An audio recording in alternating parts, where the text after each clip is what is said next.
Hello and welcome to Topper's Notes. Let's get started with today's news analysis. The first topic is India's plans to avert a wheat crisis.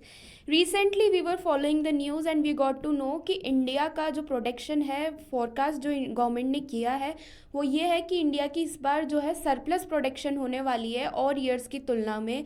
Even India ने plan भी कर लिया था कि वो अपना wheat जो है मोस्टली एक्सपोर्ट करेगा ताकि रशिया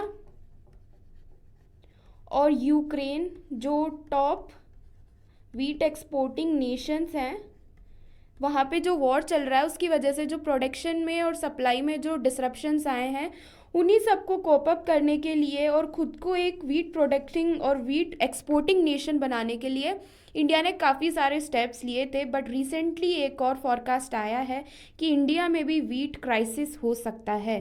तो हम इस आर्टिकल के थ्रू हम ये एनालिसिस करने की कोशिश करेंगे कि आखिर वो क्या फैक्टर्स थे जिनकी वजह से ऐसे फोकस्ड अब आए हैं, और उसके अलावा हम ये भी देखेंगे कि इससे किसको बेनिफिट होने वाला है और किससे इसको हार्म होने वाला है और क्या हमारा एक कंक्लूजन निकल के आ सकता है।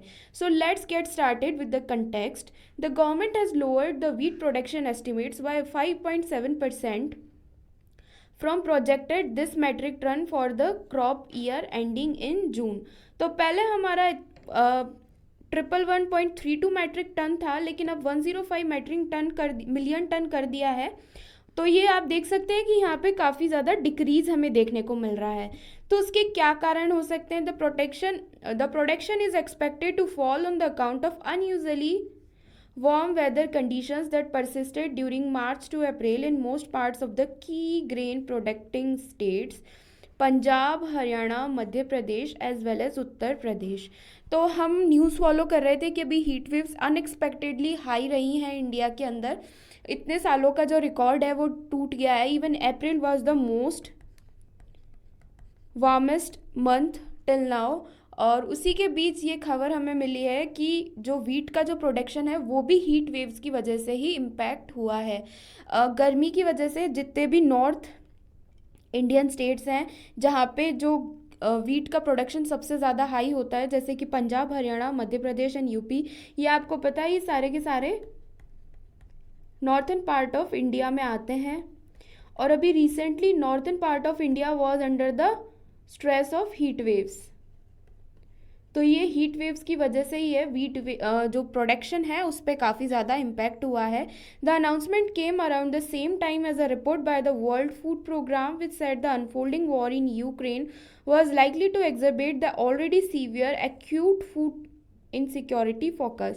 तो ये एक रिसेंटली पैरेलल में एक और फोकस जो है वो वर्ल्ड फूड प्रोग्राम ने निकाला था कि जो फूड सिक्योरिटी जो पहले से ही बहुत ज़्यादा सीवियर है वो और ज़्यादा एग्जर्बेट हो जाएगी just because of the war in Ukraine. तो ये दोनों कंटेक्स्ट साथ में चले हैं। So let's discuss about the reasons for dwindling wheat production.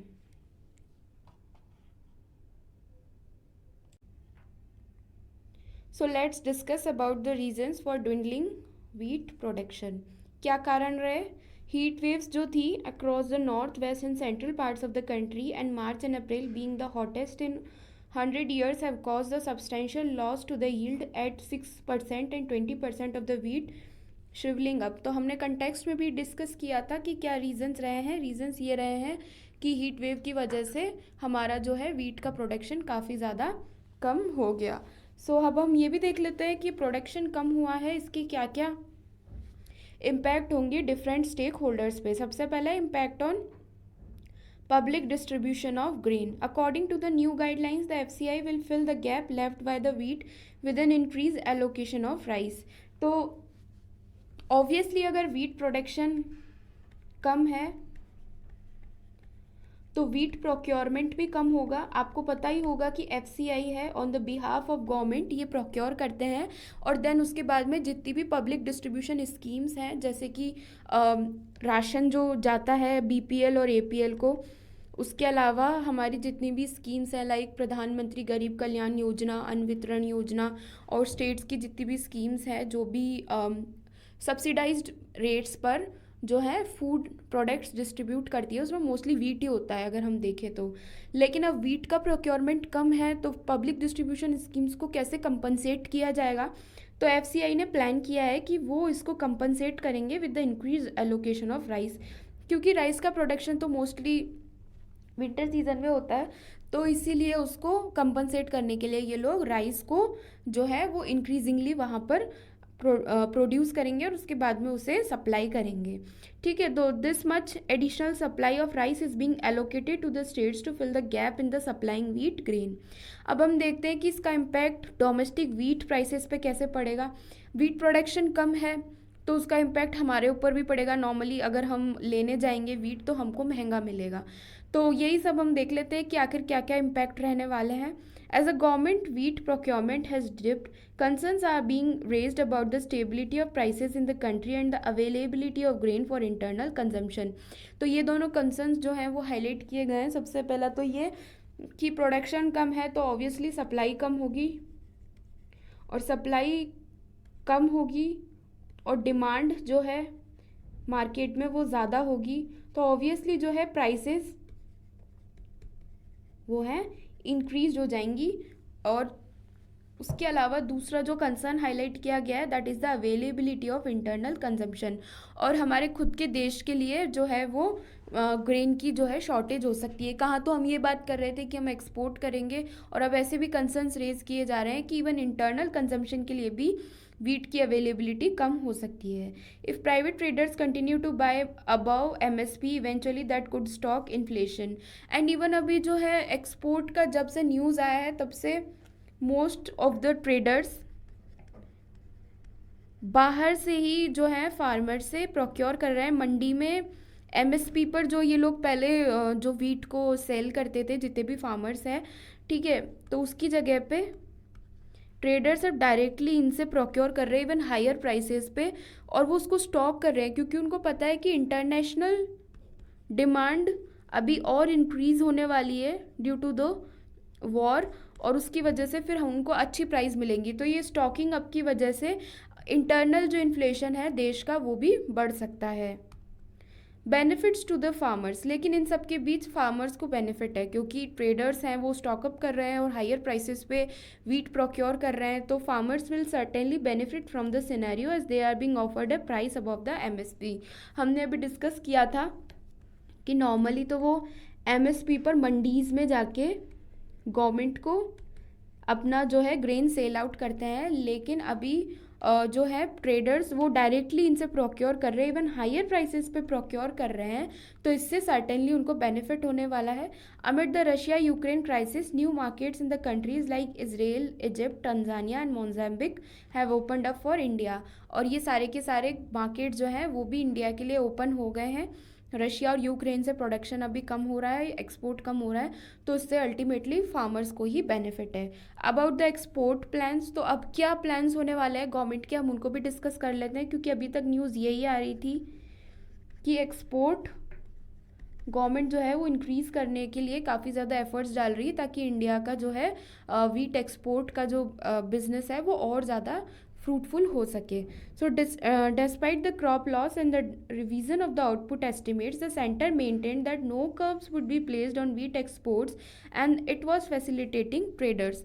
तो अभी भी ये जो आउटपुट एस्टिमेट दिखाया गया है उसका रिवीजन जो हुआ है और इवन क्रॉप लॉस भी हुआ है, उसके बाद भी गवर्नमेंट का भी यही स्टैंड है कि अभी कोई भी वीट एक्सपोर्ट पे कर्व नहीं होंगे और वो ट्रेडर्स को फैसिलिटेट करने के लिए एफर्ट्स डालेंगे। And exports are expected to be lower than projected earlier about 10 million tonne amid low and damaged output. तो ये जो है एक्सपोर्ट थोड़ा कम तो होने वाला है, लेकिन गवर्नमेंट ने अभी कोई ऐसा डिसीजन नहीं लिया है कि जो है एक्सपोर्ट्स को हम कर्ब करेंगे या फिर ट्रेडर्स को फैसिलिटेट नहीं करेंगे। So what can be the conclusion of the news? इस न्यूज़ का क्या कंक्लूजन होना चाहिए? इस न्यूज़ का कंक्लूजन यही होना चाहिए कि सबसे पहले तो गवर्नमेंट को इंडिया की इंटरनल डिमांड पर ध्यान देना चाहिए, ठीक है। उसके अलावा जो ये स्टॉकिंग हो रहा है ट्रेडर्स के द्वारा, इसको जो है कर्ब करना चाहिए ताकि इन्फ्लेशन को, लॉन्ग टर्म इन्फ्लेशन को कर्ब किया जा सके। उसके अलावा जो है अगर हम ग्लोबल पर्सपेक्टिव में इसका कंक्लूज़न देखते हैं कि इंडिया से एक्सपोर्ट फॉरकास्ट कम हुए तो उसका ग्लोबल इम्पैक्ट क्या पड़ेगा? उसका ग्लोबल इम्पैक्ट ये पड़ेगा कि जो यूएसडीए है यूएस यानी United states department of agriculture, उन्होंने कुछ फॉरकास्ट किए थे कि वीट की सप्लाई जो है वो कितनी ज़्यादा बढ़ा ली जाए, लेकिन जो अनप्रेसिडेंटेड जो एक क्राइसिस आने वाला है जो वीट प्रोडक्शन का, उसको ये लोग फिर भी कर्ब नहीं कर पाएंगे। Let's move to the next article. The debate around the star ratings for food packets mooted by FSSAI। तो आपको सबको पता होगा food safety and standards authority of India, that is a statutory body, यानी ये एक एक्ट है, 2006 में एक एक्ट आया था, उसके थ्रू FSSAI को बनाया गया था। तो जो है वो जितना भी इंडिया के अंदर फूड से रिलेटेड, पैकेजिंग से रिलेटेड, रेटिंग से रिलेटेड जो भी काम होता है, रेगुलेशंस होते हैं, वो सारे के सारे यही एक बॉडी है जो हैंडल करती है। तो उन्होंने अभी रिसेंटली अपना एक डिसीज़न जो है हाईलाइट किया था कि हम लोग स्टार रेटिंग देंगे फूड पैकेट्स को। आपको पता होगा कि अगर हम कोई भी एक जंक फूड का या फिर एक फूड पैकेट लेते हैं, like if we talk about नमकीन या बिस्किट या फिर कुरकुरे, तो जो है उसका एक जो फ्रंट जो उसकी पैकेजिंग होती है वो काफ़ी ज़्यादा अट्रैक्टिव होती है, और जो ये जो न्यूट्रिशनल वैल्यूज़ होती हैं उसकी, वो कहीं पीछे एक छोटे से डिब्बे में दिखाती हैं जो कभी कभी हम पढ़ भी नहीं पाते हैं। तो उससे क्या होता है कि लोग जो है अनअवेयर रह जाते हैं कि आखिर उसके अंदर सॉल्ट कंटेंट कितना है, उसके अंदर सोडियम कितना है, फैट कितना है, और जो हेल्दी न्यूट्रिएंट्स है लाइक कार्बोहाइड्रेट, प्रोटीन, एनर्जी, ये कितने हैं, फाइबर कितना है। तो ये जो चीज़ें हैं वो कस्टमर्स अपने आप फिगर आउट जल्दी जल्दी में नहीं कर पाते हैं। तो उसी सब चीज़ों को काउंटर करने के लिए इन्होंने स्टार रेटिंग का एक सिस्टम जो है अडॉप्ट करने की कोशिश करी है। उसके अंदर क्या होगा कि फूड पैकेट के फ्रंट पर ही वो स्टार दे देंगे कि ये कितना, जैसे हम रेटिंग देते हैं 5 स्टार रेटिंग अगर हमें अच्छा लगता है तो, और अगर हमें बुरा लगता है तो हम उसे 1 स्टार रेटिंग भी देते हैं। वैसी ही रेटिंग एक ये अडॉप्ट करने वाले थे, जिसके अंदर ये लोग अगर वो बहुत ही ज़्यादा न्यूट्रिशनल है तो वो उसको 4 स्टार देंगे, और अगर वो न्यूट्रिशनल कम है, लाइक कुछ ऐसे प्रोडक्ट्स होते हैं फास्ट फूड में जिनके अंदर सोडियम, फैट और ऑयल और शुगर का कंटेंट बहुत ज़्यादा होता है और बहुत हार्मफुल होते हैं, तो उनके जो है स्टार रेटिंग वो कम हो सकते हैं। तो इसी के अराउंड डिबेट चल रहा है, क्योंकि इंडस्ट्री इसके टोटली अगेंस्ट है। अगेंस्ट होने का कारण भी हमें पता है, क्योंकि अभी तक तो वो इस चीज़ को छुपाते आए हैं, और FSSAI की इस रिसेंट जो है सिस्टम से उनके जितने भी ये प्रोडक्ट्स हैं उनका जो भी एक लूप होल है वो हाईलाइट हो जाएगा। ठीक है, तो उन्हीं सब चीज़ों को यहाँ पर हाईलाइट किया गया है। It is expected to propose a system under which stars will be assign to a product which has earn the ire of the public health experts and consumer organizations who say it will be misleading and ineffective। तो इनका ये कहना है health experts और customer organisations का कि ये misleading और इनफेक्टिव होने वाला है। So that is the stand over the companies and the health experts on the star rating. Let's discuss about the need for front of the package labelling, कि आखिर इसकी ज़रूरत ही क्यों पड़ी। क्या इतने सालों से जो सिस्टम चला आ रहा था वो क्यों नहीं काफ़ी है, और ऐसा क्या कंडीशंस हैं जिसकी वजह से FSSAI को ऐसा स्टार रेटिंग का जो लेबलिंग का जो है सिस्टम अडॉप्ट करना पड़ेगा। In the past 3 years of decades the countries disease patterns have shifted. हमारे डिजीज़ पैटर्न्स पहले कुछ दूसरे थे और अब कुछ दूसरे हैं, क्योंकि 30 साल पहले इतने ज़्यादा जंक फूड भी जो है इंडिया में नहीं थे, और लोग नॉर्मली अपना घर का बना खाना ज़्यादा प्रेफर करते थे। तो उसकी इन सब चीज़ों के आने के बाद से हमारा इंडिया का डिजीज़ पैटर्न भी चेंज हुआ है। While mortality due to communicable maternal neonatal and nutritional disease have declined.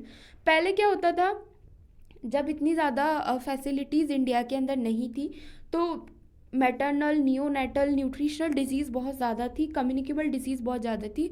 अब उनके क्योर ढूंढ लिए गए हैं तो वो डिक्लाइन हो गई हैं। And India's population is living longer, non communicable disease and injuries are increasingly contributing to the overall disease burden. और अब हमारा डिजीज़ बर्डन किस तरफ शिफ्ट हो गया है, नॉन कम्युनिकेबल डिजीज़ की तरफ। जैसे हमारी हार्ट की प्रॉब्लम है, शुगर की प्रॉब्लम है, तो ये ऐसी है जो हमारी बॉडी खुद डेवलप करती है और ये कम्युनिकेबल नहीं होती हैं। And injuries are increasingly contributing to the overall disease burden. ठीक है, तो अब हमारा डिजीज़ बर्डन इस तरफ शिफ्ट हो गया है। An increase consumption of packaged and junk food has also led to the double burden of under nutrition and over nutrition among children. और जैसा कि हमने पहले डिस्कस किया था कि अब छोटे बच्चे ज़्यादा से ज़्यादा पैकेज्ड और जंक फूड खाते हैं, तो उसकी वजह से अंडर न्यूट्रिशन और ओवर न्यूट्रिशन हो गया, यानी इनके अंदर न्यूट्रिशन इतना ज़्यादा तो होता नहीं है, तो उसकी वजह से बच्चों के ऊपर डिजीज़ बर्डन बढ़ रहा है। Reducing salt, sugar and fat is among the best ways to prevent and control non communicable disease. व तो ये ही एक तरीका हो सकता है जिससे अभी हमारा डिजीज़ बर्डन जो है कम किया जा सकता है। While FSSAI requires mandatory disclosure of nutrition information on food packets that is located back of a packet and is difficult to interpret। जैसा कि हमने देखा था कि यहाँ पीछे पैकेट के एक छोटे से बॉक्स में इनको दिखा दिया जाता है और इनको इंटरप्रेट करना बहुत ही ज़्यादा मुश्किल हो जाता है, क्योंकि मैंडेटरी तो है, क्योंकि इनको हर अपने प्रोडक्ट पे ये दिखाना पड़ेगा कि कितना कंटेंट ऑफ शुगर है, सॉल्ट है और फैट है। और लेकिन फिर भी ये इन लोगों ने इसका भी एक तरीका ढूंढ लिया और एक छोटा सा बॉक्स बना के ये अपनी जो मैंडेटरी ऑब्लिगेशन है उसको फुलफिल कर देते हैं। About the recent decision taken by FSSAI, तो आखिर कौन सा ऐसा डिसीजन है जिस पे इतना ज़्यादा डिबेट खड़ा हो गया है? तो इन्होंने 3 डिसीजन लिए हैं। First of all, threshold level to be use to determine whether a food product was high in sugar, salt और फैट। सबसे पहले कि थ्रेशोल्ड लेवल देखेंगे कि अगर इससे ऊपर जाता है तो उसका क्या रेटिंग हमें देना है, यानी उसमें कितना ज़्यादा शुगर है, फैट है या सॉल्ट है, क्योंकि यही तीनों चीज़ें हैं जो अल्टीमेटली हमारा डिजीज़ बर्डन बढ़ा रही हैं। The implementation will be voluntary for a period of 4 years before it is made mandatory. Prelims के लिए बहुत ज़्यादा इंपॉर्टेंट है। अगर FSSAI की राइटिंग से रिलेटेड प्रीलिम्स में क्वेश्चन आता है तो आपसे ये पूछ सकते हैं कि क्या ये स्टार्टिंग से ही मैंडेटरी है। तो हो सकता है कि हम ये गेस कर ले कि हाँ मैंडेटरी तो होगा, क्योंकि पहले भी तो जो है न्यूट्रिशनल वैल्यू वाला जो चार्ट है वो भी तो मैंडेटरी था, तो हो सकता है कि ये भी मैंडेटरी हो, लेकिन ये अभी 4 साल के लिए वॉलेंटरी है और बाद में से धीरे धीरे मैंडेटरी किया जाएगा। The health star rating system would be use as labels on the basis of study commission by FSSAI and conducted by IIM Ahmedabad. So ये भी इंपॉर्टेंट हो जाता है कि ये कौन दो लोग हैं, जो कौन सी दो ऑर्गेनाइजेशंस हैं जो इसे फैसिलिटेट कर रही हैं। तो FSSAI का तो हमें याद ही हो गया क्योंकि हमने इतनी बार इसको डिस्कस कर लिया है। सेकंड जो है IIM अहमदाबाद, इसे भी आप एग्ज़ाम के लिए जो है याद कर लीजिए। Reasons for opposition to the rating system, हमने स्टार्टिंग में देखा था कि जितनी भी इंडस्ट्री है वो इसका अपोज कर रही है, कुछ हेल्थ एक्सपर्ट्स हैं वो भी इसका अपोज कर रहे हैं। तो उसके क्या कारण हो सकते हैं? एक्सपर्ट से that so far there is no evidence of the rating system impacting consumer behaviour. The stars can also lead to health halo because of their positive connotation making it harder to identify harmful products. तो इनका ये कहना है कि अभी तक ऐसे कोई एविडेंस हमें देखने को नहीं मिला, ऐसी कोई रिपोर्ट नहीं आई है रेटिंग सिस्टम पे जो ये इम्पैक्ट करती हो कि कंज्यूमर का बिहेवियर जो है इन तरीके से चेंज हो सकता है। जिनको खाना है वो खाएंगे, लाइक हमने देखा है कि स्मोकिंग के जो पैकेट्स होते हैं उन पे स्टार्टिंग मतलब उनकी जो फ्रंट जो पैकेजिंग होती है वहीं पर ये कैंसर की बहुत बड़ी वार्निंग होती है, लेकिन उसके बाद भी कंज्यूमर बिहेवियर चेंज नहीं हुआ है। जिनको कंज्यूम करना है वो अभी भी कंज्यूम कर रहे हैं। तो उसी के रिलेटेड इनका कहना है कि ऐसा कोई एविडेंस अभी तक निकल कर नहीं आया है जो ये बता सके कि ऐसे कुछ प्रैक्टिसेस कंज्यूमर बिहेवियर को इम्पैक्ट करेंगी। और ऐसी कुछ स्टार रेटिंग्स हैं वो हेल्थ हेलो भी हैं उसकी तरफ ले जा सकती हैं because of their positive connotation making it harder to identify harmful products. Over 40 global experts have also called the IIM Ahmedabad study flawed and design and interpretation। तो IIM Ahmedabad जो इसके अंदर जो स्टडी कंडक्ट करने वाले हैं उसके बारे में भी इनका ये कहना है कि डिज़ाइन और इंटरप्रिटेशन है वो और उसकी जो स्टडी है वो काफ़ी ज़्यादा फ्लॉड है। तो वे अहेड क्या होगा, आगे की राह क्या होनी चाहिए FSSAI के लिए? अभी तो खैर ये डिसीजन सिर्फ लिए गए हैं, इसका कोई स्टैट्यूटरी बेसिस नहीं है। तो FSSAI is expected to make it a draft regulations on front of package public soliciting comments from all stake holder. सबसे पहले तो ये अपना ड्राफ्ट बनाएंगे और फिर इसे पब्लिक डोमेन में डालेंगे कि सारे के सारे स्टेक होल्डर्स का क्या मानना है। And it scientific panel composed of independent experts will study these comments and make it's proposal. उसके बाद इनको हम कमेंट्स को उनके पैनल वाले जो लोग हैं वो उसे स्टडी करेंगे और उसके बाद में जो है फाइनल प्रपोजल बनाएंगे।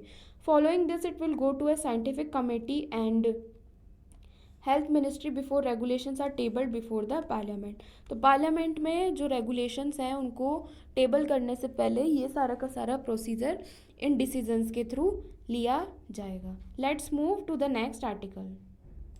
Pangolin rescued from Ranthambore leaves forest official and sea. ठीक है, तो इस टॉपिक के अंदर हम दो चीज़ों के बारे में फोकस कर सकते हैं। सबसे पहला तो पेंगोलिन। पेंगोलिन आप देख सकते हैं पिक्चर के अंदर जो है, ये एक एनिमल है, छोटा सा रेयर एनिमल है, थ्रेटन्ड है काफ़ी ज़्यादा, इसलिए इसको रणथंबोर से जो है पिकअप करके नाहरगढ़ बायोलॉजिकल पार्क में शिफ्ट कर दिया गया ताकि उसका ढंग से ध्यान रख सकें। लेकिन उसके बाद भी वहाँ पर कुछ प्रॉब्लम्स जो है फेस की जा रही हैं, तो उसी के कंटेक्स्ट में हम इस जानवर के बारे में डिस्कस करेंगे। एग्ज़ाम पॉइंट ऑफ व्यू से बहुत ही ज़्यादा इंपॉर्टेंट है, क्योंकि 2021 में प्रीलिम्स, यूपीएससी प्रीलिम्स के अंदर पेंगोलिन के ऊपर एनवायरनमेंट में क्वेश्चन आया हुआ है। तो ये स्केल्स जो हैं इसके, इसकी वजह से ये काफ़ी ज़्यादा जो है इसको थ्रेटनिंग रहती है, तो इसको कंजर्वेशन के लिए काफ़ी ज़्यादा एफर्ट्स किए जाते हैं। वैसे ये राजस्थान में पाया नहीं जाता है, रणथंबोर में एक अभी जो है मिला था, तो उसको फटाफट जो है बायोलॉजिकल पार्क में शिफ्ट कर दिया गया ताकि उसका ढंग से ध्यान दिया जा सके और उसको कंजर्व किया जा सके। ठीक है, so they are finding it extremely difficult, जो वहाँ के फॉरेस्ट ऑफिशियल्स हैं, to feed the animal and have global call for suggestions from experts in Africa, Taiwan, China, Hong Kong, where pangolins live and have been recorded and born in captivity। इस context के अंदर हम जो है ये वाला point जो है वो इम्पॉर्टेंट है, वो उठा सकते हैं कि कौन कौन से कंट्रीज़ जो हैं जहाँ पर पेंगोलिन रहते हैं। तो उसमें Africa, Taiwan, China and Hong Kong. तो ये हम देख सकते हैं, एक पैटर्न देखने को मिल रहा है। अफ्रीका, उसके अलावा साउथ ईस्ट एशिया और थोड़ा सा इंडिया के कुछ पार्ट्स में। तो इन्हीं सारे के सारे पार्ट्स में, लाइक इधर वाला जो ये फोकस पार्ट है, अफ्रीका, साउथ ईस्ट एशिया और इंडियन सब कॉन्टिनेंट, वहाँ पर पेंगोलिन जो है पाया जाता है। ठीक है, so let's discuss about Indian pangolin. Indian pangolin का ये साइंटिफिक नेम है जो आप देख सकते हैं। वैसे साइंटिफिक नेम से रिलेटेड क्वेश्चंस नहीं पूछे जाते हैं, क्योंकि इनको याद करना काफ़ी ज़्यादा टफ हो जाता है और यूपीएससी में ऐसे सवाल नॉर्मली नहीं आते हैं। लेकिन उससे रिलेटेड जो है कंजर्वेशन स्टेटस वो है, वो बहुत ज़्यादा इंपॉर्टेंट है। आपसे प्रीलिम्स में क्वेश्चन पूछ सकते हैं कि साइट्स में इसका क्या कंजर्वेशन स्टेटस है। तो it is listed under appendix 1। मैं ये भी आपको बता दूं कि मोस्टली जितने भी थ्रेटन्ड एनिमल्स होते हैं वो मोस्टली अपेंडिक्स 1 में ही आते हैं। जहाँ तक अगर आपसे ऐसा क्वेश्चन पूछा जाए तो आप गैस वर्क लगा के अपेंडिक्स 1 में इसको डाल सकते हैं, क्योंकि थ्रेटन्ड स्पीसी है, इंडिया में बहुत कम पाई जाती है, तो अपेंडिक्स 1 में आना जायज़ है। उसके अलावा schedule 1 of wild life protection act, ये भी हम एक नॉर्मल जो है फिनोमिना फॉलो कर सकते हैं कि जितने भी थ्रेटन्ड और इंडेंजर्ड स्पीसीज़ हैं वो मोस्टली WPA के शेड्यूल 1 में आते हैं। तो इससे क्या होता है, चीज़ें याद करना बहुत आसान हो जाता है। अगर हम हर चीज़ को रटने बैठेंगे तो एग्ज़ाम तक आते आते बहुत ही ज़्यादा चीज़ें हो जाएंगी। लेकिन अगर हम उनको लॉजिक लगा के याद करेंगे कि हम ये चीज़ एक कॉमन ट्रेंड फॉलो कर रहे हैं कि मोस्टली जितने भी थ्रेटन्ड एनिमल्स हैं, रेयर एनिमल्स हैं, बर्ड्स हैं, ऑर्गेनिजम्स हैं, वो मोस्टली साइट्स की अपेंडिक्स 1 और WPA wild life protection act के शेड्यूल 1 में आता है। तो इस तरीके से चीज़ें हमारे लिए आसान हो जाएंगी।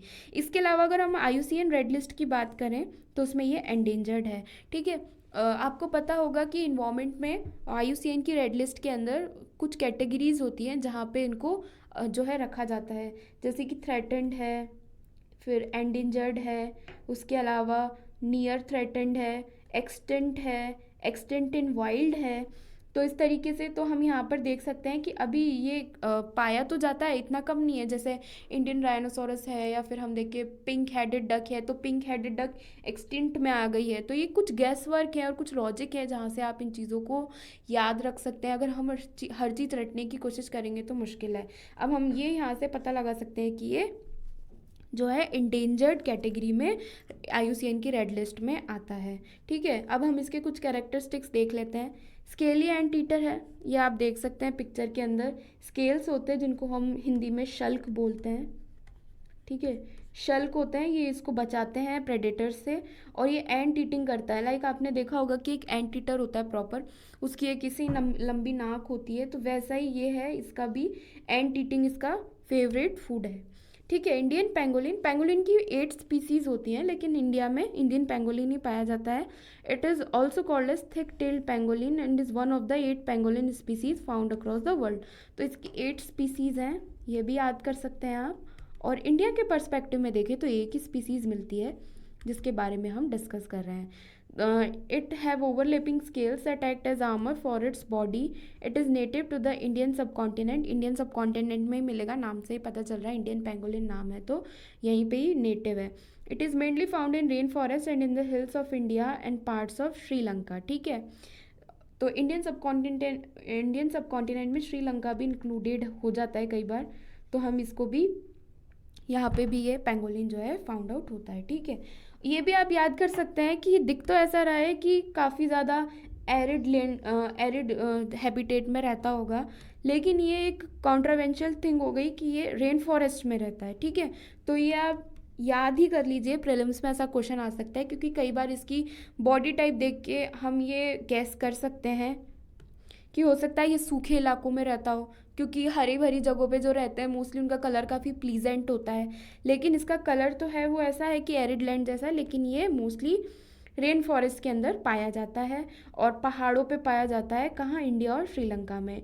It is also found in Bangladesh, Pakistan and Nepal, यानी इंडिया की जितनी भी एडजेसेंट कंट्रीज़ हैं इंडियन सब कॉन्टिनेंट में, जैसे इंडिया के जस्ट नीचे श्रीलंका, इंडिया के जस्ट पास में पाकिस्तान, इंडिया के जस्ट अपोजिट यहाँ पर नेपाल, और फिर बांग्लादेश भी यही है, यानी ये इसी एरिया में पाया जाता है. तो इस तरीके से अगर आप चीज़ों को थोड़ा सा मैप पर लोकेट करके याद करने की कोशिश करेंगे तो आसान पड़ेगा, नहीं तो ऐसे हर एनिमल का हैबिटेट हम रटने बैठ गए तो बहुत मुश्किल हो जाएगा. लेकिन जैसे मैं ये ऐसे याद कर लूँ कि ये इंडिया है, इंडिया के पास में ये बिल्कुल पास पास में कंट्रीज़ हैं, तो यहीं पे ये पाया जाता है, तो एग्ज़ाम में जल्दी याद आने के चांसेस होते हैं. It inhabits grasslands and secondary forests and also survive in dry and desert regions.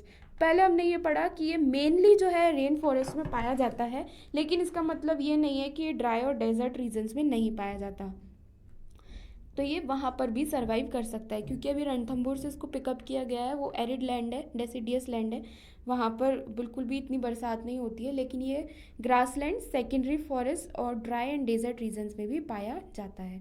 ठीक है, let's move to the next article.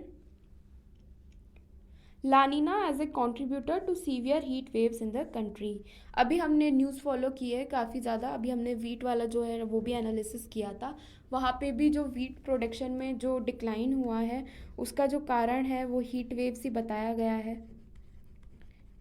तो ये अचानक से इतनी गर्मी कहाँ से आ गई, अचानक से इतनी गर्मी जो इंडियन सबकॉन्टिनेंट में हुई है उसका क्या कारण हो सकता है. तो एक लानीना करके एक फिनोमेना होता है लानीना, उसके अलावा उसका अपोजिट ट्विन होता है अल नीनो, एक होता है एनसो. तो यही सारे के सारे ज्योग्राफी के कॉन्सेप्ट्स हैं. तो यहाँ पर लानीना है, it is a contributor to the severe heat waves in the country. तो यहाँ पर एक डायग्राम के थ्रू भी बता रखा है कि वार्म एपिसोड रिलेशनशिप्स क्या हैं.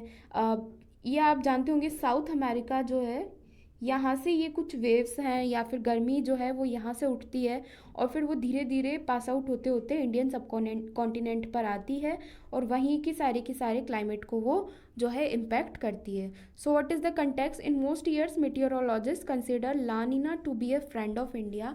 लानीना को इंडिया का फ्रेंड क्यों कहा जाता है? क्योंकि ये मोस्टली इंडिया में मॉनसून और ये सब चीज़ें जो है उनको कंट्रीब्यूट करता है. This year however the लानीना is being blamed for worsening perhaps the longest spell of heat waves from March two April in north west and central India. तो हमारे जो है अपर पार्ट्स में जितनी भी हीट वेव्स आई हैं तो उनका कारण जो है उसको लानीना को बताया जा रहा है कि इसने ही सबसे ज़्यादा इस चीज़ के लिए कंट्रीब्यूट किया है. So what is लानीना? लानीना phenomena is associated with below normal sea surface temperature in the eastern and the central Pacific Ocean which makes the summer monsoon wetter and the winter colder. तो ये जो है Pacific ocean आपको पता है, आप इस map में देख सकते हैं कि यहाँ पे जो भी सराउंडिंग जो ओशियन है वो पैसिफिक ओशियन है, बीच में यहाँ पे अटलांटिक ओशियन है और यहाँ पर इंडियन ओशियन है. ठीक है, तो जो पैसिफिक ओशियन है वहाँ पर ये फिनोमेना जो है वर्कआउट करता है. तो बिलो नॉर्मल सी सरफेस टेम्परेचर वहाँ पे होता है in the eastern and the central Pacific ocean. उसकी वजह से इंडिया की जो समर है वो वेटर होती है एंड द विंटर कोल्डर होती है. तो इंडिया की जो मॉनसून है समर मॉनसून है उसको कंट्रीब्यूट जो है उसमें एक तरीके से लानीना ही करता है। During La Nina winter a north south pressure pattern sets up over India and normally this influences the trade winds that bring rains to India. तो इंडिया में जो बारिश आती है हमें पता है वो मोस्टली मानसून की वजह से आती है। तो जो नॉर्थ साउथ जो प्रेशर पैटर्न बनता है वो उसको सेटअप करने में इंडिया में लानीना का इम्पैक्ट होता है and it influences the trade winds जो चलती हैं नॉर्थ से उनको भी इम्पैक्ट करता है और इंडिया में बारिश अल्टीमेटली आती है। Therefore it is being considered as the friend of India, क्योंकि इंडिया में मॉनसून को जो है वो इम्पैक्ट लानीना ही करता है। How La Nina has contributed to heat waves, अब हम ये भी देख लेते हैं कि इस बार अपोजिट कैसे हो गया। The north south pressure pattern has been persisting over India with La Nina extending its stay over the Pacific. तो पैसिफिक में जो है अभी तक लानीना का इम्पैक्ट बना हुआ है, उसकी वजह से इंडिया में नॉर्थ साउथ प्रेशर पैटर्न जो है अभी तक बना हुआ है। This has impacted the weather over India which has been seen during 1998-2000 when La Nina had persisted over 3 years। तो ऐसा ही सेम पैटर्न जो है वो इस टाइम पीरियड में देखने को मिला था जब 3 साल तक ये लानीना जो है वो वहाँ पर परसिस्ट किया था और उसकी वजह से इंडिया में गर्मी बहुत ज़्यादा देखने को मिली थी। While land temperature over India begin rising in March they are usually punctuated by western disturbances और moisture from Mediterranean region that fall as a rain over north और वेस्ट इंडिया। ठीक है, मार्च में क्या होता है कि एकदम से हमारा यहाँ टेम्परेचर बढ़ने लगता है, लेकिन क्या होता है कि वेस्टर्न डिस्टर्बेंसेस की वजह से, जैसा कि आपने कई बार देखा होगा कि मार्च में और अप्रैल में बहुत ही ज़्यादा आंधी और बरसात भी आती है, तो उससे क्या होता है कि हमारी जो समर है उसका इम्पैक्ट थोड़ा कम हो जाता है। लेकिन इस बार हमने क्या देखा कि बरसात बहुत कम या ना के बराबर आई, बिल्कुल आई नहीं, तो उसकी वजह से हीट वेव्स काफ़ी ज़्यादा एग्जर्गेट हो गई। तो उसका कारण लानीना ही होता है। लानीना की वजह से जो वेस्टर्न डिस्टर्बेंसेस होते हैं तो उनसे बरसात आती है और हीट वेव्स का जो इम्पैक्ट है वो कम हो जाता है। For these currents to make it as far as India they need a significant difference in temperature between Europe and latitudes over India. Partly due to La Nina, this temperature difference was absent, and so the western disturbances that came to India were weak with hardly any rain। तो ये जो western disturbances हैं जो India की तरफ आते हैं, तो उनको मूव करने के लिए या फिर उनको सिग्निफिकेंट डिफरेंस बनाने के लिए एक डिफरेंस होना चाहिए यूरोप और लैटिट्यूड्स ऑफ इंडिया के टेम्परेचर में। ठीक है, टेम्परेचर डिफरेंस ज़्यादा होना चाहिए, तभी जो है वो कंट्रीब्यूट करेंगे इंडिया में रेन के। ठीक है, लेकिन इस बार जो है ला नीना बहुत ही ज़्यादा अभी तक परसिस्टेंट है, तो वो टेम्परेचर डिफरेंस नहीं बन पाया और उसकी वजह से इंडिया में जो वेस्टर्न डिफरेंसेस आए थे, ठीक है, तो वो बहुत ही ज़्यादा वीक थे और उनमें कोई भी बरसात जो है वो देखने को नहीं मिली। So this is how La Nina has contributed to the heat waves. Now NIA initiates probe into malware attack on e devices of defence personnel. हमने कई बार एक न्यूज़ जो है न्यूज़पेपर में पढ़ी है कि एक हनी ट्रैप करके एक इंसिडेंट होता है, उसके अंदर क्या होता है कि जितने भी हमारे नेबरिंग कंट्रीज़ हैं लाइक पाकिस्तान, वहाँ से कुछ फेसबुक अकाउंट्स के थ्रू डिफेंस पर्सनल या जितने भी क्रिटिकल सर्विस के अंदर जितने भी एम्प्लॉयज़ हैं उनको इम्पैक्ट करने की कोशिश की जाती है, उनको जो है हनी ट्रैप में फंसाया जाता है थ्रू द फेसबुक अकाउंट्स, और उनसे फिर क्या है इन्फॉर्मेशन जो क्रिटिकल इन्फॉर्मेशन है देश की उसको एक्सट्रैक्ट करने की कोशिश की जाती है। ठीक है, तो इस तरीके से हनी ट्रैप के थ्रू इंडिया से जो है इंडिया की जितनी भी क्रिटिकल इन्फॉर्मेशन है वो एक्सट्रैक्ट की जाती है। तो इसी के रिलेटेड जो भी अभी डिवाइसेस थे जिन पे मालवेयर अटैक हुआ है उन्हीं सबको प्रॉब करने के लिए NIA ने एक प्रोसेस स्टार्ट किया है। So it has launched a probe in the use of fake Facebook profile through which several defense personnel were contacted and their communication devices accessed using malware for security sensitive information। पहले तो उनको honey trap में फंसाया गया, ठीक है, fake Facebook profile के through, और फिर बाद में मालवेयर जो है उनके फ़ोन में भेजा गया जिसके through security sensitive information extract कर ली गई and the agency suspects that the account was being operated from Pakistan. तो मोस्टली मालवेयर इंसिडेंट जो हुए हैं, साइबर इंसिडेंट जो हुए हैं, उनके लिए रिस्पॉन्सिबल कौन है, इनके अकॉर्डिंग पाकिस्तान की कुछ एजेंसीज़ हैं, ठीक है। तो इसी न्यूज़ आर्टिकल के कंटेक्स्ट में हम लोग मालवेयर को डिस्कस करेंगे, क्योंकि प्रीलिम्स के लिए बहुत ही ज़्यादा इम्पॉर्टेंट है और कई बार यूपीएससी प्री में क्वेश्चंस जो हैं वो इस टॉपिक से पूछे गए हैं। और साइंस एंड टेक का बहुत ही इंपॉर्टेंट टॉपिक है, क्योंकि साइंस एंड टेक का जो है वेटेज बढ़ता ही जा रहा है। तो उसी के लाइट में मालवेयर अटैक्स, साइबर इंसिडेंट्स काफ़ी ज़्यादा इंपॉर्टेंट हो जाते हैं। तो सबसे पहले हम मालवेयर अटैक्स की डेफिनेशन देख लेते हैं। It is an intrusive software that is designed to damage and destroy computers and computer systems, ठीक है। तो कंप्यूटर या कंप्यूटर सिस्टम्स को जो है इंट्रूड करने के लिए, उनको डैमेज करने के लिए ये सॉफ्टवेयर्स बनाए गए हैं। और it is a contraction of malicious software, ठीक है, मालवेयर। सो मालवेयर का क्या यहाँ पे कॉन्ट्रैक्शन है, मैलिशियस देन सॉफ्टवेयर, ठीक है। तो आपने अपनी एनसीईआरटी जो स्कूल्स में पढ़ी हैं उनके अंदर आपने ज़रूर वायरस के बारे में सुना होगा। आपने पढ़ा होगा कि कैसे वो हमारे सिस्टम्स हैं, हमारे कंप्यूटर्स हैं, हमारे लैपटॉप्स हैं, मोबाइल्स हैं, उनमें जो है वो बाहर से कहीं से इंजेक्ट हो जाते हैं या आ जाते हैं किसी वेबसाइट से, और देन उसके बाद वो हमारे कंप्यूटर या सिस्टम के डेटा को जो है वो इन्फेक्ट कर देते हैं और वहाँ से इंफॉर्मेशन निकाल लेते हैं। तो वैसा ही मालवेयर अटैक होता है। तो अब हम देख लेते हैं कि मालवेयर के क्या क्या टाइप्स होते हैं। ज़रूरी नहीं है कि एक ही तरीके से साइबर इंसिडेंट हो, साइबर अटैक हो। कुछ डिफरेंट डिफरेंट मालवेयर्स जो हैं वो यूज़ किए जाते हैं डिफरेंट डिफरेंट पर्पजेज़ के लिए, ताकि जो है जिस तरह की इंफॉर्मेशन उन्हें चाहिए वो एक्सट्रैक्ट कर सके। तो पहला जो है वायरस ही है। It is a malicious software that is attached to the document और file and use macros to run its code and spread from one host to another. तो वायरस की क्या इम्पॉर्टेंट प्रॉपर्टी है कि एक होस्ट से दूसरे होस्ट पे भी जा सकता है, ठीक है, और ये किसी डॉक्यूमेंट या फाइल के साथ में अटैच हो जाता है। सेकंड है worms. These are harmful programs that duplicate quickly and spread to every device on the network. ये इसका कुछ अलग ही रोल है। वॉर्म के बारे में आपने देखा होगा, वॉर्म के नाम से क्या याद आता है कि बहुत ही ज़्यादा कीड़े। तो हम उसको इस तरीके से याद कर सकते हैं कि कीड़े जो हैं वो अमाउंट में ज़्यादा होते हैं, तो वैसे ही वॉर्म्स होते हैं, दे डुप्लीकेट क्विकली, यानी बहुत ही जल्दी डुप्लीकेट होते हैं और डिवाइस के हर नेटवर्क के हर डिवाइस पे जाके स्प्रेड हो जाते हैं। अगर हम ट्रोजन वायरस की बात करें तो these are the virus that camouflaged as useful software, ठीक है। तो ये ट्रोजन वायरस है, इनका कुछ अलग ही रोल है। ये हमें लगता है कि ये कोई यूज़फुल सॉफ्टवेयर है और हम उसे इंस्टॉल कर लेते हैं, और इंस्टॉल करने के बाद में पता चलता है कि ये तो एक वायरस था और वो इस तरीके से हमारे कंप्यूटर को इम्पैक्ट करता है। अगर हम बात करें स्पाईवेयर की, तो it is a malicious software that hides on a computer and sends information to a remote user. Spy, spy के नाम से पता चल रहा है, यानी स्पाइंग करता है, यानी घुसपैठ करता है, यानी ये क्या करता है, एक तरीके से इन्फॉर्मेशन यहाँ से वहाँ भेजता है। तो ये कंप्यूटर में जाके हाइड हो जाएगा, हमें पता नहीं चलेगा, और हमारी सारी की सारी इन्फॉर्मेशन एक रिमोट यूज़र के पास में पहुँच जाएगी। अगर हम बात करें एडवेयर की, so it collects information about your computer activities in order to serve you with relevant advertising.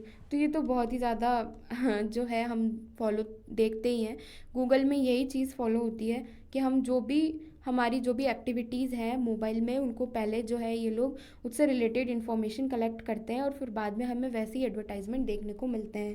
अगर मैं एक एग्जांपल के थ्रू आपको ये बात समझाऊं, तो अगर आप गूगल पे किसी भी चीज़ को सर्च करेंगे, जैसे कि आपने नया मोबाइल फ़ोन सर्च किया, ठीक है, तो आपने गूगल पे सर्च कर लिया, आपने देख लिया कि आपको कौन सा लेना है, लेकिन फिर आप एक चीज़ जो है वो वहाँ पर देखेंगे कि आपकी जितनी भी सोशल मीडिया साइट्स हैं या एप्स हैं, वहाँ पर आपको different different mobile phone brands के ऐड दिखने लग जाएंगे। तो आप सोचेंगे कि मैंने जो है सर्च किया था, तो ये आखिर ये एडवर्टाइजमेंट ही मुझे क्यों दिख रहा है और किसी चीज़ के क्यों नहीं दिख रहा है। तो ये एक तरीके से पर्सनलाइज जो है, एक तरीके से यहाँ पे इंफॉर्मेशन कलेक्ट करते हैं और फिर आपको रेलेवेंट एडवर्टाइजमेंट दिखाते हैं। रैनसमवेयर, रैनसमवेयर के नाम से पता चल रहा है रैनसम, रैनसम क्या होता है, रैनसम होता है फिरौती, ठीक है। तो फिरौती से रिलेटेड ये है। फिरौती में क्या होता है, फिरौती वाला जो ये रैनसमवेयर है, इसमें क्या होता है, malicious software that acquire access to the sensitive data on a computer, encrypts it so that the user cannot access it and demands monetary payments in exchange for the data's release, ठीक है। तो इसमें क्या होता है कि ये लोग आपका एक्सेस जो है वो ले लेंगे, उसको इनक्रिप्ट कर लेंगे और ऐसा कुछ कर देंगे कि आपका एक्सेस ब्लॉक हो जाएगा। फिर आपसे जो है रैंसम की डिमांड करेंगे कि आपको कुछ मॉनेटरी पेमेंट करना पड़ेगा और उसके बाद ही हम आपको आपका डेटा का एक्सेस देंगे। तो एक तरीके से फिरौती या फिर किडनैपिंग वाला सीन हो गया कि आपसे कुछ चीज़ जो है वो ब्लॉक कर दी गई है और आपसे बोला पैसे दो तभी आपको वापस लौटाई जाएगी। तो इस तरीके के वायरस को बोलते हैं हम ransomware. So these are the 6 important types of virus. ठीक है, malware that is virus, worms, Trojan virus, spyware, adware और रैंसमवेयर। अगर आप इनकी टर्म्स को अंडरस्टैंड करके देन उसके बाद में इनको समझने की कोशिश करेंगे तो आपके लिए इजी हो जाएगा। अगर आप क्रैमिंग करने की कोशिश करोगे तो फिर काफ़ी ज़्यादा टाइम लग जाएगा, लेकिन अगर हम लॉजिक लगा के देन चीज़ों को समझते हैं तो एग्ज़ाम के अंदर उनको याद आने की चांसेस भी बढ़ जाते हैं और हमारा रिवीजन का जो टाइम है वो भी रिड्यूस हो जाता है। तो इस तरीके से हम एक स्मार्ट स्टडी को कर सकते हैं। Let's move to the next article. Scientist highlight the need of a protected area for slender loris in Tamil Nadu's Dindigul. ठीक है, तो ये जो न्यूज़ अभी आई है कि डिंडिगल के अंदर, तमिलनाडु के अंदर जो रीजन है वहाँ पे स्लेंडर लॉरिस को कंजर्व करने की ज़रूरत है। ठीक है, तो अब हमारे लिए जो न्यूज़ है वो कैसे इंपॉर्टेंट होगी वो हम देख लेते हैं कि यहाँ पे हमारे लिए जो एक इम्पॉर्टेंट टर्म जो हमने उठाई है जिसके बारे में हम एनालिसिस करने वाले हैं वो है स्लेंडर लॉरिस। ये आप पिक्चर के अंदर देख सकते हैं, एक छोटा सा बंदर हमें दिख रहा है, इसकी आंखें बहुत बड़ी बड़ी हैं, तो हम इसको ऐसे याद कर सकते हैं। तो ये है स्लेंडर लॉरिस। ठीक है, इन्वायरमेंट में काफ़ी ज़्यादा इंपॉर्टेंट हो जाता है प्रीलिम्स के लिए, क्योंकि ऐसे क्वेश्चंस प्रीलिम्स में इन्वायरमेंट में पूछे जाने लगे हैं तो उसके लिए हमारे लिए बहुत ज़्यादा इंपॉर्टेंट हो जाता है। ठीक है, scientist from Salem Ali centre for Ornithology and Natural History in Coimbatore recently carried out a survey of slender loris population in Tamil Nadu's Dindigul Forest Division। यानी इन्होंने जो अभी रिसर्च जो है वो सर्वे जो है कैरी आउट किया है, तो it highlighted that the area is an appropriate habitat of the species and can be use to conserve the animal. तो ठीक है, ये जो है एक रेयर स्पीसीज़ है और उसको कंजर्व करने की काफ़ी ज़्यादा ज़रूरत है। तो उन्होंने ऐसा हाईलाइट किया है कि ये जो रीज़न है ये एक एप्टाइट जो है एप्रोप्रिएट हैबिटेट है और इसको हम कंजर्व कर सकते हैं ताकि हम इस एनिमल को प्रोटेक्ट कर सकें। तो इसी के कंटेक्स्ट में हम स्लेंडर लॉरिस के बारे में डिस्कस कर लेते हैं। एग्ज़ाम के लिए बहुत ही ज़्यादा इंपॉर्टेंट है, प्रीलिम्स के लिए ऐसे क्वेश्चन पूछे जाते हैं कि इसका कंजर्वेशन स्टेटस क्या है, इसके थ्रेट्स क्या हैं, ये कौन कौन सी जगह पे लोकेटेड है और इसके क्या क्या कैरेक्टरिस्टिक्स हैं। तो यही सारी चीज़ें जो है हम यहाँ पे डिस्कस करने वाले हैं। सबसे पहले नॉक्टर्नल एनिमल है। नॉक्टर्नल का मतलब रात में जागने वाला। आप फोटो में भी देख सकते हैं कि पीछे रात हो रही है, तो इससे भी हम इस फोटो के थ्रू उसको याद कर सकते हैं कि नॉक्टर्नल एनिमल है। नॉक्टर्नल यानी रात्र में विचरण करता है और दिन में ये मोस्टली सोता है। It is also a slow moving animal. It's for is soft and woolly. ये आप देख सकते हैं यहाँ पिक्चर में, इसका फर जो है, फर यानी इसकी जो अपर स्किन है वो काफ़ी ज़्यादा सॉफ्ट है और वुली है। उसके अलावा its colour varies from dark grey to earthy brown. ठीक है, डार्क ग्रे कलर का या अर्थी ब्राउन कलर का हो सकता है, हम यहाँ देखेंगे ये ब्राउन कलर का है। ठीक है, और ग्रे कलर में भी ये हो सकता है। It is found in the acacian tamarind dominated thorn and scrub forest near cultivated fields. ठीक है, तो ये आप याद करो, थॉर्न और स्क्रब फॉरेस्ट के पास ही मिलेगा। हमने अभी थोड़ी देर पहले स्लेंडर लॉरिस के बारे में बात करी थी, हमने थोड़ी देर पहले पेंगोलिन के बारे में बात करी थी, तो उसका हैबिटेट हमने देखा था एवरग्रीन फॉरेस्ट में मेनली वो पाया जाता है। अगर हम बात कर रहे हैं स्लेंडर लॉरिस की, तो इसका हैबिटेट कहाँ पे, थॉर्न एंड स्क्रब फॉरेस्ट। ठीक है, नियर कल्टिवेटेड फील्ड्स। और यहाँ पे दो चीज़ें और डिस्कस की गई हैं, acacia and tamarind dominated forest. ठीक है, तो ये दो चीज़ें हैं जो आपको प्रीलिम्स के लिए याद रखनी है। दो इट इज़ इंसेक्टिवोरस। इंसेक्टिवोरस का मतलब आपको पता है, इंसेक्ट्स खाता है ये। ठीक है, it is also fond of lantana berries also. तो ये एक तरीके से देखा जाए तो कीड़ों के साथ साथ फ्रूट्स को भी ये खाता है। It eats insects, dragon flies, lizards, eggs, small birds and tree frogs. Insectivorous है ये इंसेक्ट्स जो है ये खाता है और उसके साथ साथ लैंटाना बेरीज भी ये खाता है। तो ये हम मैप के थ्रू देख सकते हैं इसका डिस्ट्रीब्यूशन। ये हम तमिलनाडु देख पा रहे हैं, तमिलनाडु और ये श्रीलंका, यहाँ पर इसका हैबिटेट हमें जनरली देखने को मिलता है। कंजर्वेशन स्टेटस की बात करें तो it is endangered in the IUCN Red List and Appendix 2 of CITES and schedule 1 of WPA। तो हमने जब हम पेंगोलिन के बारे में डिस्कस कर रहे थे तो वहाँ पे हमने ये डिस्कस किया था कि मोस्टली जितने भी हैं शेड्यूल 1 WPA में आएंगे या फिर इन अपेंडिक्स 1 में आएंगे, लेकिन यहाँ पे ये अनकन्वेंशनल है, इसे आप ढंग से याद कर लो। क्योंकि हम देखा जाए तो ये स्लैंडर लॉरिस जो है इतना ज़्यादा थ्रेटन्ड नहीं है कंपेरेटिव टू द पेंगोलिन, क्योंकि ये नॉर्मली पाया जाता है और आराम से अपना हैबिटेट है वहाँ पे रहता है, तो इसलिए इसको साइट्स के अपेंडिक्स 2 में रखा गया है बजाय के अपेंडिक्स 1 में। ठीक है, उसके अलावा इसको फिर वही सेम स्लैंडर पेंगोलिन की तरह इंडेंजर्ड में ही रखा गया है। ठीक है, तो ये आप याद कर लेना, इसका कंजर्वेशन स्टेटस। थ्रेट क्या है, इसके हैबिटेट को क्या क्या थ्रेट है वो भी हम देख लेते हैं। It is become threaten mainly because of the habitat loss.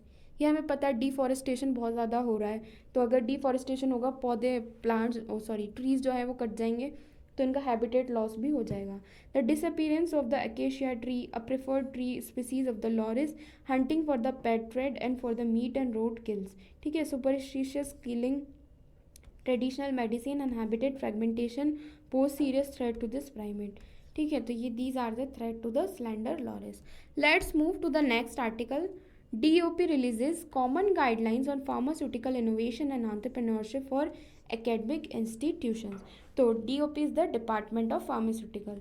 ठीक है, तो उन्होंने कुछ कॉमन गाइडलाइंस रिलीज़ की हैं फार्मास्यूटिकल इनोवेशन एंड एंटरप्रेन्योरशिप के लिए, ताकि उनको एकेडमिक इंस्टीट्यूशंस जो है अडॉप्ट कर सकें और उससे और ज़्यादा इनोवेशन वहाँ पर बढ़ाई जा सके। ठीक है, so what is the context?